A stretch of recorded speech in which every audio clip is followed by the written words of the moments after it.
성부와 성자와 성령의 이름으로 아멘. 예수님과 어머니 하나 되신 성심을 통해 아버지 뜻 안에서 기도드립니다.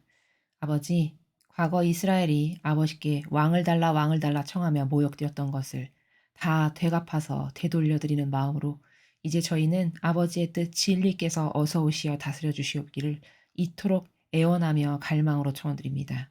아버지, 이 역겨운 인간의 모든 뜻을 특히 대한민국과 미국을 포함한 전 인류를 장악하고 지배하여 다스리려고 하는 그 야욕의 전체주의의 모든 마귀 세력을 어서 빨리 파멸하여 주시옵소서. 아버지, 하루라도, 한 시간이라도, 아니 1분이라도 더 빨리 오시어 어서 빨리 저희들을 다스려 주시옵기를 저희가 이토록 갈망합니다. 저희들을 보셔서라도 아버지, 그 신적 질서, 그 아름다운 진리의 나라의 법칙으로 저희들을 다스려 주시옵소서. 또 아버지께서 말씀하신 바와 같이 인신매매로 죽어간 불쌍한 아이들, 그들의 넋이 부디 천상의 나라에서 많은 위로를 받으며 아버지의 사랑으로 그 사랑의 나라에서 살아갈 수 있도록 축복해 주시며 아직도 잡혀 있어서 풀려나지 못한 그 어린 영혼들이 있다면 불쌍하고 가히 여기 주셔서 그 악의 세력으로부터 해방시켜 주시고 다시는 그런 일이 이 인류에서 일어나지 않도록 자비를 베풀어 주시옵소서. 이 모든 기도 우리 주 예수 그리스도의 이름으로 기도드리나이다. 아멘. 성부와 성자와 성령의 이름으로 아멘. 안녕하십니까. 하늘의 뜻 성교의 피아수녀입니다. 오늘도 여러분들과 함께 성경 말씀 안에서 아버지께서 가르쳐 주시는 진리의 나라에 대해 학습해 보도록 하겠습니다. 2022년 3월 26일 사순제 3주간 토요일입니다. 제1독서 호세아 예언서 6장 1절에서 6절까지 말씀입니다. 자, 주님께 돌아가자. 그분께서 우리를 잡아 찢으셨지만 아픈 데를 고쳐주시고 우리를 치셨지만 싸매 주시리라. 이틀 뒤에 우리를 살려주시고 사흘째 되는 날에 우리를 일으키시어 우리가 그분 앞에서 살게 되리라. 그러니 주님을 알자. 주님을 알도록 힘쓰자. 그분의 오심은 새벽처럼 어김없다. 그분께서는 우리에게 비처럼 땅을 적시는 봄비처럼 오시리라. 에프라임아, 내가 너희를 어찌하면 좋겠느냐. 유다야, 내가 너희를 어찌하면 좋겠느냐. 너희의 신이는 아침 구름 같고 이내 사라지고 마는 이슬 같다. 그래서 나는 예언자들을 통하여 그들을 찍어 넘어뜨리고 내 입에서 나가는 말로 그들을 죽여 나의 심판이 비처럼 솟아오르게 하였다. 정녕 내가 바라는 것은 희생제물이 아니라 신이다. 번제물이 아니라 하느님을 아는 예지다. 주님의 말씀입니다. 하느님 감사합니다. 일독서 지금 호세아 예언서를 읽으셨습니다. 호세아 예언자에 대해서는 다른 예언자하고 조금 다르게 독특한 특징이 하나 있어서 우리가 좀 여기 지금 일독서에 나온 김에 짚고 넘어가면 호세아는 BC 약 한 8세기경쯤에 북이스라엘의 왕인 여로보암 2세 때 활동했던 그런 예언자입니다. 그러니까 북이스라엘의 예언자죠. 근데 호세아 예언자가 다른 예언자하고 조금 다른 점은 뭐냐면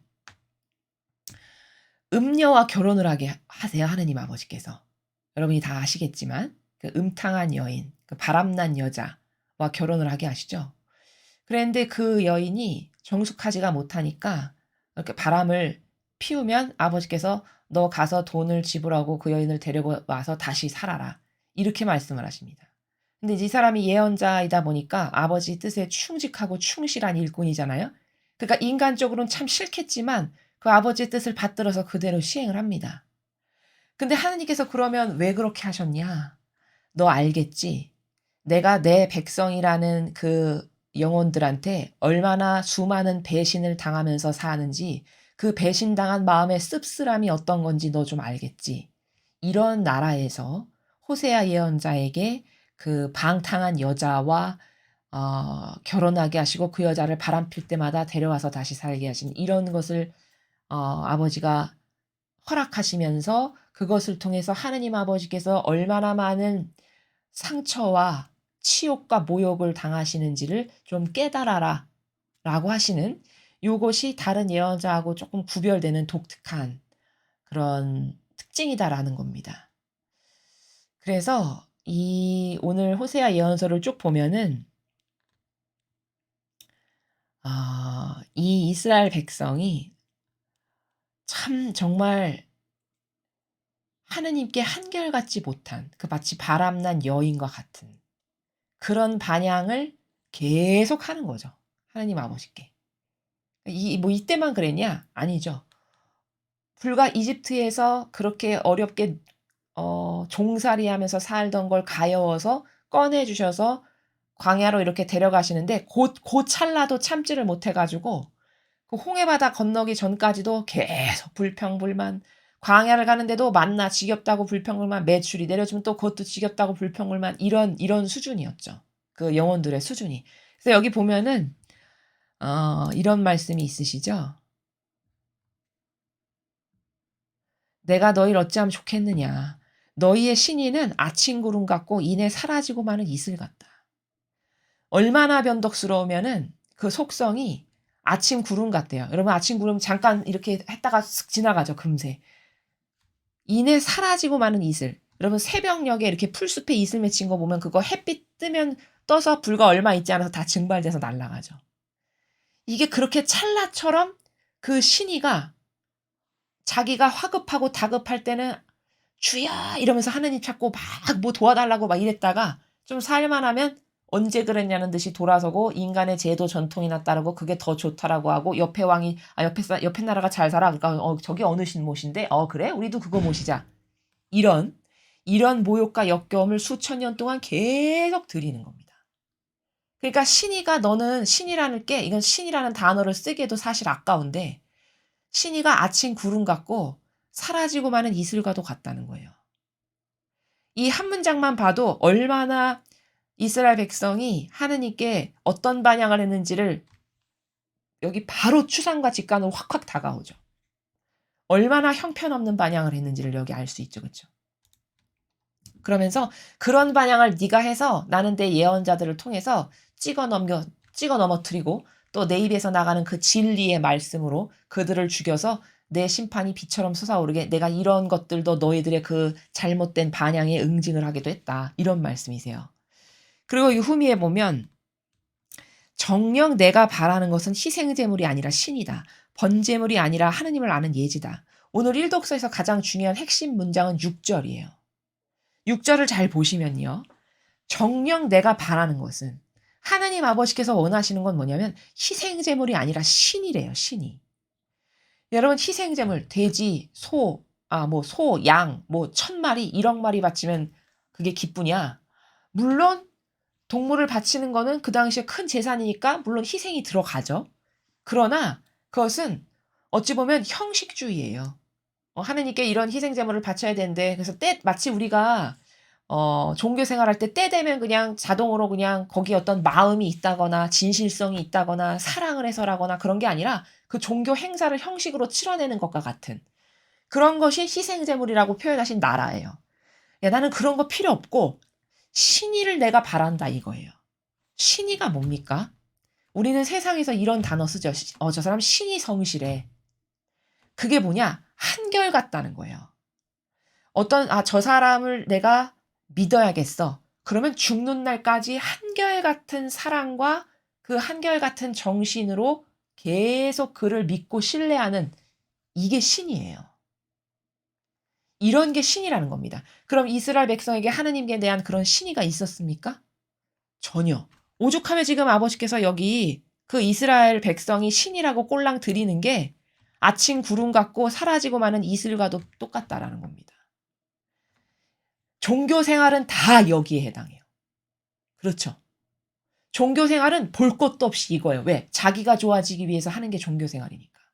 내가 복받고 내가 잘 살고 내가 잘 되기 위해서 하는 게 종교 생활이니까 당연히 그건 신이라는 것도 없고 그저 필요할 때마다 입안에 혀처럼 굴다가 필요 없으면 다시 등 돌리고 배신하고 모욕과 역겨움까지 드리는 이런 수준이라는 겁니다. 이게 종교 생활이에요.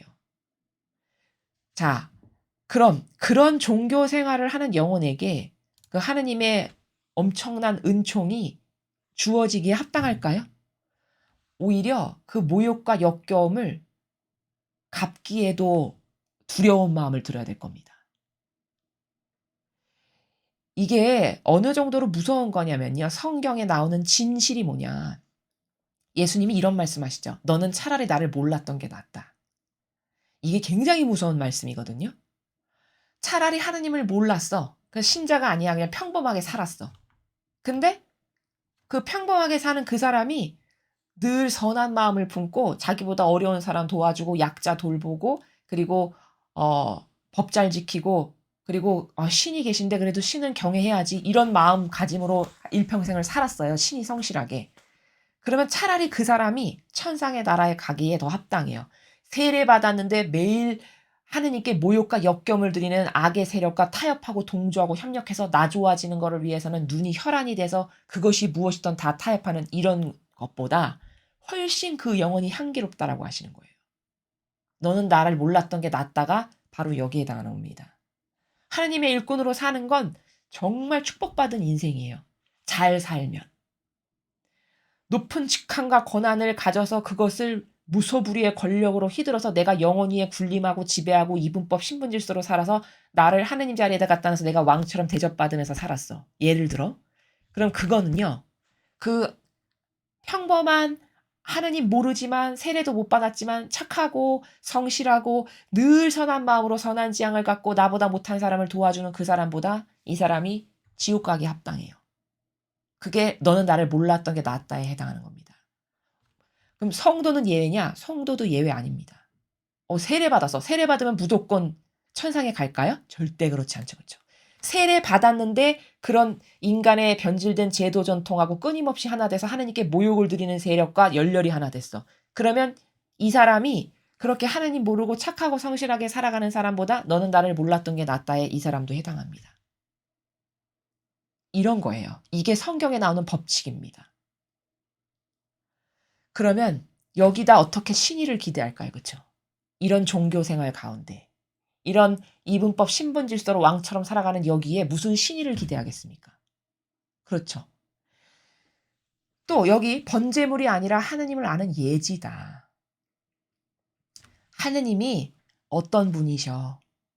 그래서 나는 그 아버지가 이런 걸 좋아하시고 이런 걸 원하시고 이런 걸 기뻐하신대. 그러니까 나는 그 아버지가 기뻐하시는 이런 걸 해야지. 이렇게 해서 그것을 순수하게 아버지를 기쁘시게 해드리려고 하는 이게 하느님을 아는 예지의 근거에서 아버지가 기뻐하실 것을 하는 거예요. 자, 그러면 신의도 그렇고 하느님을 아는 예지도 그렇고 이건 다 어떤 나라죠? 이거는 진실성의 나라예요. 진정성의 나라. 여러분 진실과 진정성이 내가 좀 기분 나쁘다고 해서 그걸 확 꺾어버리고 가던 길을 물리고 이렇게 합니까? 그걸 진실하고 진정하다고 말하나요? 그렇게 안 하죠. 진실하다는 거는 진정성이라는 거는 한번 마음 먹어서 무언가를 해야 되겠다라고 한 그것을 죽는 그날까지 지속적으로 계속하는 게 진정성과 진실의 나라입니다. 여러분 인간은 얼마나 질 떨어지냐면은 성모님은요. 어떤 자녀가 성모님을 너무 사랑해서 꽃 한 다발을 이렇게 사서 어머니 그 성상 앞에 봉헌 드리잖아요. 그러면 성모님이 그 꽃 한 송이 그 봉헌 드린 거를 천상의 나라에다가 갖다 보관하신대요. 이게 진정성입니다. 이게 진실한 거예요. 또 예수님은요. 어떤 영혼이 나를 사랑해서 무슨 희생 하나를 이렇게 봉헌 드렸죠. 그러면 그거를 절대 잊지 않으신다라고 하세요. 이게 진정성이라는 거예요. 이게 진실하다라는 겁니다. 그러나 인간은 어떻죠? 저 사람이 나에게 무슨 선물을 해줬고 나에게 어떤 진실한 뭐 하나를 줬어. 근데 그거를 죽는 그날까지 평생도록 변치 않고 마음속에 계속 간직하면서 그것을 힘들 때마다 꺼내보면서 기뻐하고 그래 저 사람이 나의 전부지 해서 그것을 지속적으로 계속 사랑할 수 있냐? 그렇지 않죠. 그렇죠? 좋을 때 선물 주는 건 그때뿐이에요. 그때 받았고 또 까먹고 잊어버리고 언제 그랬냐는 듯이 배신하고. 이게 인간의 수준이죠. 이게 진실한가요? 여기는 진실을 진정성을 기대할 수 없어요. 이런 수준에는. 이거는 다 조금만 수틀리고 조금만 이유 생기죠? 그럼 다 뒤돌아서고 뒤집고 변절시키고 엎고 이럴 거예요. 이런 건 진정성이다, 진실이다 말할 수 없다는 거예요. 이런 신이다, 예지다 하는 이런 게 다 뭐냐? 하느님 앞에 진실해서 정말 진정성의 나라에서 그 아버지를 정말 사랑해서 가식이 아니라 또 필요할 때만 아버지 이러는 게 아니라 그 하느님 아버지께서 나에게 어떤 존재시고 나의 왜 전부이신지를 내가 깨닫고 발견해서 그 전부를 일평생토록 나의 전부이시다라고 하는 거를 오히려 내가 지금 10%로 알았으면 나이를 먹고 연륜이 쌓이면 쌓일수록 10%였던 진정성이 20이 되고 30이 되고 40이 되고 100이 되고 만이 되는 이런 게 진정성의 나라고 진실의 나라고 이게 신의가 있는 사람이고 이게 하나님을 아는 예지로 살아가는 사람이 이런 거라는 겁니다. 그러니까 지금 일독서의 호세아 예언서에서 하시고 싶으신 말씀은 너무나도 모르니까 하나님이 뭘 좋아하시는지 그분이 어떤 분이신지를 너무 모르니까 힌트를 하나 주신 거예요. 예. 내가 너 희생 제물을 소 10,000마리 바친다 해서 기뻐할 것 같니? 너 번제물 소, 양 1,000마리씩 나한테 바친다 해서 내가 기뻐할 것 같니? 성경에 이런 말씀도 있죠. 그거 다 내 거 아니냐. 그렇죠. 그거 다 사실 하느님 아버지 거잖아요. 내 거를 나에게 바친다라고 해서 내가 기뻐할까? 물론 거기에 그 번제물로 살라 바치는 것에 작은 희생이 들어가긴 합니다만 그러나 그것은 그 희생 예를 들어 희생 제물마저도 내가 단 한 마리를 바쳐도 온갖 정성과 마음을 다 쏟아 부어서 아주 정성껏 하느님께 사랑의 예물로 드리는 것과 야 오늘 제사 지내는 날이래 100마리 확 바치고 야 내일은 무슨 날이래 1,000마리 바치자 1,000마리 바치 이것하고는 다르죠 질적으로 그렇죠. 그러니까 이 나라는 하느님의 나라는 어떤 나라냐면 이거를 알아야 신앙생활을 똑바로 할 수 있어요. 여기는 다 진실, 진정성, 참된 것 이런 것만이 통하는 나라예요. 이런 것만을 즐겨 받으시는 나라다라는 겁니다. 우리도 부모님들께서 자식을 기르시면은 어떨 때 자식 때문에 기쁘시죠? 그 자식이 막 1억짜리 뭐 대단한 선물 가져와야 그때만 꼭 기쁘신가요? 그거보다는 그 자식이 정말 나를 존중하고 사랑해서 온갖 정성을 다 담아서 뭔가를 나에게 사랑으로 줄 때, 그때 진짜 기쁘지 않으신가요? 그럼 그건 뭐죠? 그 마음과 정성이 나에 대한 사랑의 표현이라고 하는 그 진실과 진정성 때문에 기쁜 거잖아요. 그렇죠. 마찬가지라는 겁니다. 하나님께도 그런 거를 드려야 된다는 거예요. 그러나 얼마나 지금은 과거보다도 더 변덕스럽고 다 인스턴트식이죠. 그렇죠? 이랬다가 금방 변덕스럽다가 또 저랬다가 자기 필요하면 또 왔다가 이게 얼마나 역겨운 수준인가요? 나는 그런 걸 남에게 받기 절대 원치 않아잖아요. 그렇죠? 그런 어떤 변덕스러운 것을 내가 받길 원하는 사람이 있을까요? 그렇지 않을 거라는 거죠. 근데 나는 하느님께 그런 것을 드린다. 그럼 이게 얼마나 모순인가요? 그렇죠? 나는 누가 나를 정말 전부로 좋아해 줬으면 좋겠잖아요. 왜냐하면 이 세상에서 사랑 싫어하는 사람은 없으니까요. 누군가가 나를 정말 소중하게 생각해서 전부로 사랑해 줬으면 이런 걸 한 번씩은 다 생각해 봤을 거라는 거죠. 그럼 나는 그런 걸 받고 싶어 하면서 나는 하느님께 그런 걸 드리냐. 드리지 않으면서 또 바라는 건 엄청 많고 만약에 그랬는데 그게 안 들어진다. 그럼 또 거기다가 모욕까지 한다면 이거는 참 정말 불행한 영혼이에요. 자신에 대한 이런 객관화가 없다면 정말 불행한 겁니다. 그래서 이 호세아 예언서를 통해서 봐야 되는 거는 발견해야 될 건 이거예요. 하느님이 진정 원하시는 건 뭘까? 그거는 진실된 마음이구나. 변하지 않는 한결같은 사랑의 나라에서 아버지를 기쁘시게 해드리는 이런 어떤 올바른 의지 가운데 드리는 나의 다양한 반향들. 그런 나의 다양한 희생들. 그것이 바로 신이라고 말씀하시는 나라고 하느님을 아는 예지? 여러분, 우리가 진리 왜 배웁니까? 하느님이 어떤 분이신지를 알려고 배우는 겁니다. 이 예지를 알려고. 그래서 알아서 뭐 하려고? 그래서 하느님이 이런 분이시니까 나는 그분이 이런 걸 좋아하시니까 난 그분이 기뻐하실 걸 좀 드리려고. 그분이 이런 걸 좋아하신대. 그래, 그럼 나는 이런 아름다움을 드려야지. 이런 거 하려고 배운다는 거예요. 그래서 우리는 반성해야 될 게 뭐냐면 나는 여태까지 얼마나 많은 시간을 형식주의, 피상적, 거칠에 눈에 보이는 이런 걸로 모욕을 드렸을까. 내가 미처 깨닫지도 못하는 순간순간마다. 그 형식적인 것이 얼마나 모욕적인 것인지를 잘 모르겠으면 빗대어 생각해보면 금방 알 수 있어요.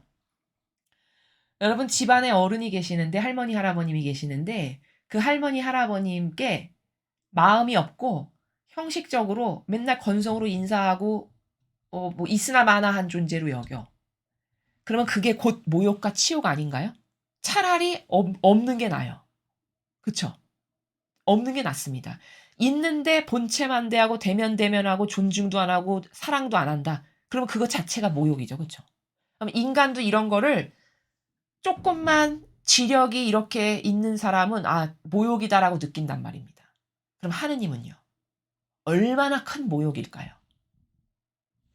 그래서 이런 객관화를 자꾸 해서 이 형식적이고 피상적이고 유물론적이고 눈에 보이는 이런 것에만 포커스를 온통 맞춰서 살아가는 인생이 얼마나 불행한 건지를, 그게 얼마나 하느님께 모욕과 역경을 드리는 건지를 잘 인식하고 깨달을 수 있어야 한다는 점이죠.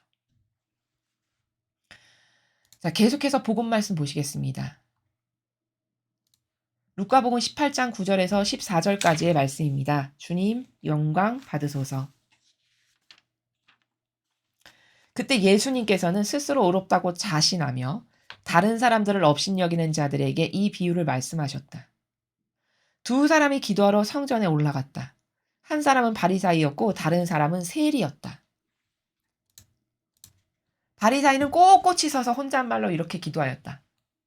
오 하느님, 제가 다른 사람들 강도짓을 하는 자나 불의를 저지르는 자나 간음을 하는 자와 같지 않고 저 세리와도 같지 않으니 하느님께 감사드립니다. 저는 일주일에 2번 단식하고 모든 소득의 11조를 바칩니다.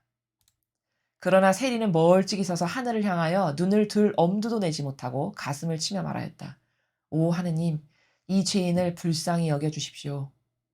내가 너희에게 말한다. 그 바리사이가 아니라 이 세리가 의롭게 되어 집으로 돌아갔다. 누구든지 자신을 높이는 이는 낮아지고 자신을 낮추는 이는 높아질 것이다. 주님의 말씀입니다. 그리스도님 찬미합니다.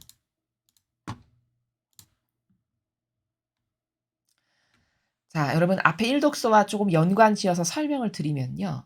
여기 지금 두 사람이 등장하잖아요. 하나는 세리고 하나는 바리사이입니다. 자, 그런데 이거를 지금 우리의 상황으로 대입해서 객관화시켜서 생각해 보죠. 여기 높은 직함과 권한을 가진 이교도 교회의 성직자가 있고, 그 다음에 뭐 세리면은 그냥 별 볼 일 없는 뭐 이런 그냥 허술한, 오히려 그리고 우리 국민들을 좀 힘들게 하는 이런 사람이 하나 있다라고 생각해 보죠. 그러면 여러분이 이스라엘 백성이면 높은 직함과 권한을 가진 이교도의 이 성직자와 이 별것 아닌 영혼 둘 중에 어떤 사람이 더 하느님의 일꾼이고 하느님께 많은 사랑을 받고 이런 사람이라고 여러분 생각하시겠습니까? 아마도 많은 대다수는 높은 직함과 권한을 가진 성직자를 하느님께서 많이 사랑하시고 하느님과 가까운 사람이라고 생각하기가 쉽죠. 그렇죠. 그러나 하느님은 어떻게 분별하시냐, 어떻게 판단하시냐, 그 바리사이보다 네가 더 낫다, 네가 더 향기롭다 이렇게 판단하신다는 거예요. 자, 그러면 하느님이 보시는 것과 인간이 보는 건 완전히 다르다라는 게 입증되죠. 그렇죠? 하느님이 보시는 관점과 인간이 보는 관점은 완전 정반대라는 게 이렇게 입증되는 거예요. 자, 그럼 우리 인간은 왜 그 높은 직함과 권한을 가진 성직자를 훌륭하다라고 봤을까요? 그렇죠. 겉으로 드러나는 거. 보여지는 모양새, 겉에 처신의 나라. 그가 하느님의 이름을 입고 쓰고 있는 모든 것. 이것 때문에 그 사람 훌륭하다, 하느님을 사랑하다, 거룩하신 분이야 이렇게 보는 거죠. 그렇죠? 근데 속을 한꺼풀 까서 하느님은 다 뭘 보신다고 말씀드렸죠? 사람은 그렇게 겉을 보고 드러나는 것, 그것을 보고 뭐든지 분별하니까 이렇게 속는 거예요. 이렇게 똑바른 분별을 할 수가 없는 거죠. 그렇죠? 근데 하느님은 속을 보신다고 했죠. 의지를 보세요. 사람의 의지. 근데 세리와 바리사의 차이가 뭐냐면 바리사이는 착각 가운데 살아가는 사람이에요, 지금. 어떤 착각이냐? 난 그래도 너보다는 나아. 이런 착각 가운데 살아가요. 근데 이 사람이 왜 착각을 갖고 살아가냐면 이 사람이 형식주의적인 모든 걸 다 잘 지키거든요. 겉으로 드러나는 것. 그쵸? 근데 이 사람에게 없는 게 뭐냐? 진정성의 사랑의 마음이 없어요. 하느님에 대한. 그리고 이 사람이 지키는 이 모든 형식주의는 하느님을 사랑해서 하는 게 아니라 자신들의 제도와 전통을 지키는 거예요. 자신들이 아버지의 뜻을 변절시켜서 만들어 놓은 제도와 전통을 지키는 거지 이걸 하느님을 사랑해서 그분을 사랑하는 마음으로 아버지의 법 질서를 따르는 게 아니라는 겁니다. 왜? 자신들이 다 613개를 변질시켜 놨잖아요. 하느님을 사랑하면 감히 하느님의 법에 손을 대겠습니까? 그럴 리가 없겠죠. 그렇죠? 벌써 그렇게 변질시켰다라는 게 하느님을 사랑하지 않는다는 증거고 게다가 이 사람은 왜 위선자냐? 자기가 만든 제도 전통을 열심히 지키면서 마치 그것을 잘 지키는 게 하느님을 사랑하는 것인 양 남을 속이는 사람이에요. 그리고 정직성도 없어요. 이러니까 속이 이 사람은 겉어 봤을 때는 의인인 것 같이 보이는데 한꺼풀 까서 속 의지를 보니까 완전 마귀죠. 그렇죠? 왜? 의인인 것처럼 행세해서 남 속이죠. 하느님 앞에 정직하지도 않죠. 게다가 아버지의 법을 다 변절시켜서 613개로 다 변질시켜 놨죠. 한두 개가 아니에요. 할 수 있는 논고가. 그러니까 어느 곳 하나도 향기롭게 볼 수 있는 곳이 없는 겁니다. 아무리 똑같이 다 부족하지만. 근데 세리는 멀찍이 서서 여기 멀찍이 서서 보이십니까? 13절에? 이 멀찍이 섰다는 것 자체만으로도 이 사람이 어떤 마음을 가지고 있는가가 다 드러나요. 요 한 구절만 통해서도. 왜? 나는 죄스러워. 죄인이라 가까이 갈 수 없어. 이런 정직이 있는 거거든요. 지금 멀찍이 섰다는 게. 감히 하느님 앞에 가까이 갈 수도 없는 죄인이라는 걸 자기가 인식하고 있는 거죠. 이게 뭐냐? 이게 정직성이에요. 그리고서는 가까이도 갈 수 없어서 죄스러워서 멀찍이 서가지고 겨우 눈을 엄두도 감히 눈을 이렇게 들어서 쳐다볼 수도 없어가지고 눈도 못 들고 그리고는 땅만 쳐다보면서 게다가 가슴을 치면서 말했다 그랬죠. 여기 지금. 이게 뭐냐? 통회한다는 거예요. 회개하고 있다는 거죠. 그렇죠? 가슴을 치면서 하느님 이 죄인을 불쌍히 여겨주십시오. 이게 뭐냐? 이게 정직한 거예요. 이게 진정성인 겁니다. 그렇죠? 그러니까 하느님 앞에 이 세리는 자기가 죄인이고 부족한 사람이라는 걸 알고 그 정직성의 고백을 하는 거예요. 진정성에서. 그러니까 둘을 놓고 봤을 때 하느님 보시기에는 누가 더 향기로운 영혼인가요? 그렇죠. 정직해서 자기 죄를 죄라고 고백할 줄 아는 이 사람이 훨씬 난 거죠. 훨씬 난 거예요. 훨씬 향기롭다는 겁니다. 그래서 예수님이 말씀하시기를 봐라 둘 중에 바리사이가 아니고 세리가 의롭게 돼서 집으로 갔다. 그가 의인이라고 하느님이 그래 네가 의인이다 해서 그를 인정하셔서 그가 용서받고 집으로 돌아갔다라는 겁니다. 자 그러면 인간은 제가 앞에 1독서에서도 말씀을 드렸죠. 하느님을 기쁘시게 해드리고 하느님께 올바른 반영을 하는 건 다 그 진정한 마음의 나라, 그 진실, 그 참된 것, 그 정직 이런 것만으로 하느님께 감동을 드릴 수 있고 그분께 용서를 받을 수 있는 거지 이런 지금 바리새이가 처신하는 이런 어떤 자기네가 만든 형식이나 지키고 하느님을 진정성으로 사랑하는 마음은 하나도 없어요. 그렇죠. 게다가 남 속이죠. 나는 너하고는 다른 존재야. 옷수를 길게 노리고 성구갑을 크게 하고 이렇게 해서 남 속이죠. 이런 수많은 것이 반감사기에 딱 좋은 거죠. 그렇죠? 게다가 정직성도 없어서 자기가 얼마나 부족한 존재인지도 몰라요. 자기가 이렇게 겉과 속이 다른 위선자인 거를 모른다는 겁니다. 게다가 이 바리사이는 정말 반감 들기에 딱 좋은 게 뭐냐면 이거 별것 아닌 것처럼 지나가겠지만 자 여기 보세요. 이 사람이 얼마나 자기가 어떤 역겨운 존재인지를 모르냐면 11절에 보십시오. 하느님 제가 다른 사람들 이게 남을 끌어들여서 말하죠. 지금 이게 마귀예요. 원래 남 끌어들여서 말하는 게. 자기를 합리화하려고 남을 끌어들여서 지금 말하고 있죠. 제가 다른 사람. 저기 강도짓 하는 쟤. 저기 불의를 저지르는 쟤. 저기 간음하는 여자. 게다가 더 하이라이트는 저 세리, 지금 여기 세리도 있잖아요. 저 세리, 쟤네들하고 저는 달라요. 이렇게 지금 자기를 논구하죠. 이게 굉장히 반감 드는 나라예요. 왜?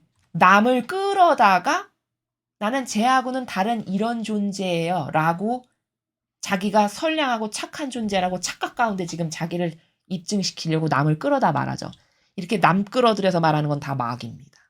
이렇게 속성이 나쁜 거예요. 지금 바리사이가. 완전히 내면은 마귀화된 거죠. 사고방식이. 근데 이게 영적인 거를 안 배우면 안 보입니다. 이게 어디가 마귀인지가. 그래서 여러분이 이렇게 대화하시다 보면 꼭 자기 얘기하는데 남 끌어서 이야기하는 사람이 있어요. 남 끌어다가. 이건 다 마귀예요. 그 영적 세계에서 봤을 때 이건 다 마귀입니다. 그래서 저는 저런 세리, 저런 창녀, 저런 불이 저지르는 자, 저 강도지 저런 애들하고는 달라요. 질적으로. 저는요. 일주일에 2번 단식하고요. 모든 소득의 11조를 바칩니다. 이렇게 자기를 지금 대변하죠. 이렇게 마귀적 속성으로 가득 차 있다라는 걸 제가 또 하나 말씀을 드리는 겁니다. 그래서 예수님께서 후미에 누구든지 자신을 높이는 이는 낮아지고 자신을 낮추는 이 높아질 거다. 사실 낮춘다라는 단어를 쓰기에도 걸맞지 않죠, 인간에게는. 이게 어디 낮추는 겁니까? 최소 정직해야 되는 거지, 그쵸? 낮춘다는 단어는 예수님과 성모님께나 합당한 단어예요. 원래 낮지 않으신 분인데 스스로 낮아지신 거니까. 근데 우리는 원래 수준이 그 바닥이니까 뭘 낮춥니까? 정직하게 인정하는 거지. 그렇죠. 그러니까 이거 지금 복음도 뭐죠? 이렇게 진정성의 나라에서 정직하게 자기가 어떤 수준인지를 인정하는 사람은 자비를 베풀기에 합당하지만 정직성마저도 없고 자기가 지금 어떤 위선자인 나라에서 살아가는지조차도 깨닫지 못한 바리사이. 이 바리사이는 반감 갖기 딱 좋은 나라에서 지금 자기를 게다가 남 끌어들여서 마귀의 논고로 대변까지 하는. 이런 처지라는 것을 잘 영적으로 분석을 할 줄 알아야 된다는 겁니다. 자, 지금 시대에 와서 제가 아까 서두에 말씀드렸죠. 지금 시대로 끌어와서 한번 해보겠다고. 이 시대에 수많은 높은 직함과 권한을 가진 교회의 대단한 높은 그 봉사자들과 이런 세리와 같이 별 볼 일 없고 이 백성의 세금 걷어가지고 로마에게 갖다 주는 역할을 한 게 세리거든요. 그러니까 이 세리는 어디 가도 환영을 못 받는 사람이었어요. 이 세상에. 왜냐? 같은 동족으로는 자기 세금 뜯어다가 저기 남의 나라에 우리 지배하는 나라에다가 갖다 주니 어떻게 그걸 고운 시선으로 보겠습니까? 그쵸? 그러니까 어디 가도 환영 못 받는, 환대 못 받는 그런 존재였다고요. 세리가. 그리고 자기 스스로도 자기 직업이 물론 그렇지만 그 동족의 세금을 걷어다가 그 식민 지배하는 나라에다 갖다 준다는 게 굉장히 자신도 이거 죄다. 이거 옳지 못하다라는 걸 알고 있는 거죠. 그러니까 하나는 죄인으로 자기를 정직하게 인정하고 생각하는, 그걸 정직하게 인정하는 이런 그 행간의 나라에서 지금 고백을 하는 거다라는 겁니다. 그래서 이 복음을 통해서도 우리가 일독서하고 비슷한 연관선상에서 이야기를 하면 사람은 이렇게 진실하고 자기 자신에게 정직해서 하느님 앞에 거짓 없이 저는 이런 죄인입니다. 아닌 걸 아니다라고 말할 수 있는 이런 사람이 모두가 부족하지만 하나님께서 자비를 베푸시기에 그래 너에게는 그 너의 정직 때문에 내가 자비를 베푼다라고 자비를 받기에 합당해지는 거지. 이렇게 깨닫지 못한 착각의 나라에서 마치 자기가 대단한 사람인 양 착각 가운데 최소 자기 양심에 정직하지도 못하면서 이런 바리사이처럼 살아가는 게 얼마나 하나님께 반감을 드리고 모욕을 드리고 역경을 드리는 건지를 사람들이 알아야 된다는 거죠. 그래야 최소 정직이라도 한 사람이 될 수 있다라는 겁니다. 그래서 일독서와 복음을 통해서 우리가 오늘 발견할 수 있는 건 하나님께 감동을 드릴 수 있고 하나님의 마음을 움직일 수 있고 그분 앞에 그분의 자비를 받기에 최소 합당한 영혼이 되려면 이런 진정성, 이런 어떤 진실한 마음, 가식 없는 겉과 속이 똑같은 순수한 마음. 그래서 그것 가운데 자기가 얼마나 부족한 영혼인지를 스스로 똑바로 인정할 수 있는 이런 정직성. 이런 것들만이 하느님 대전 앞에 그 아버지께 최소 모욕이나 역겨움은 드리지 않을 수 있는, 자비를 그래도 받을 수 있는 그런 나라다. 이런 진실이 감동을 드리는 거지, 그런 어떤 유물론적이거나 제도 전통을 지키는, 그것도 변질시킨 그런 인간의 뜻이 조작해서 만든 이런 것을 하는 건 오히려 이 바리사이가 하느님께로부터 반감사기에 딱 좋은 나라와 똑같은 그런 행간에서 살아가는 거다라는 것에 대해서 여러분께서 오늘 이 독서와 복음을 통해서 많은 것들을 발견하실 수 있었으면 좋겠습니다. 이상으로 2022년 3월 26일 사순 제3주간 토요일 복음회서를 마치겠습니다. 감사합니다.